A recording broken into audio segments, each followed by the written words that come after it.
చిన్నప్పుడు గణేష్ పండుగ అండి, ఇప్పుడు అంటే ఎట్లా అనిపిస్తుంది మీకు? చిన్నప్పుడు గణేష్ పండుగ అంటే ఆ హడావిడియే వేరే ఉంటుండే. మేము చిన్నపిల్లలు అంటే మాకంతా నాలెడ్జ్ లేదు. ఏదో దేవుడు ఫెస్టివల్ సెలబ్రేట్ చేయాలి, లైట్స్ డెకరేషన్ దాన్ని చూసి ఎక్సైట్ అయింది. ఇప్పుడు గణేశుడు అంటే ఏంటిది, పూజ అంటే ఏంది, హోమం అంటే ఏంది, మాకు ఒక్కొక్కటి తెలుస్తుంది. అది మీకక్క? సేమ్ అంటే మీకక్క? మాకైతే చిన్నగా ఉన్నప్పుడు మేము విలేజ్ లో ఉండేవాళ్ళము.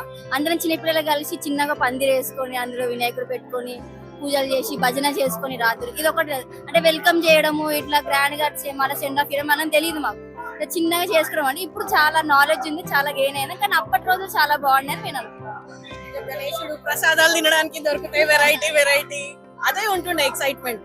ఇప్పుడు పూజ ఎవ్రీడే రావాలి, అందరు గ్యాదర్ కావాలి, సెలబ్రేషన్ ఆ 11 days ఆ హడావిడే వేరే ఉంది. వీడియో చూసారు కదా, లైక్ షేర్ సబ్స్క్రైబ్ చేసుకుని మరి.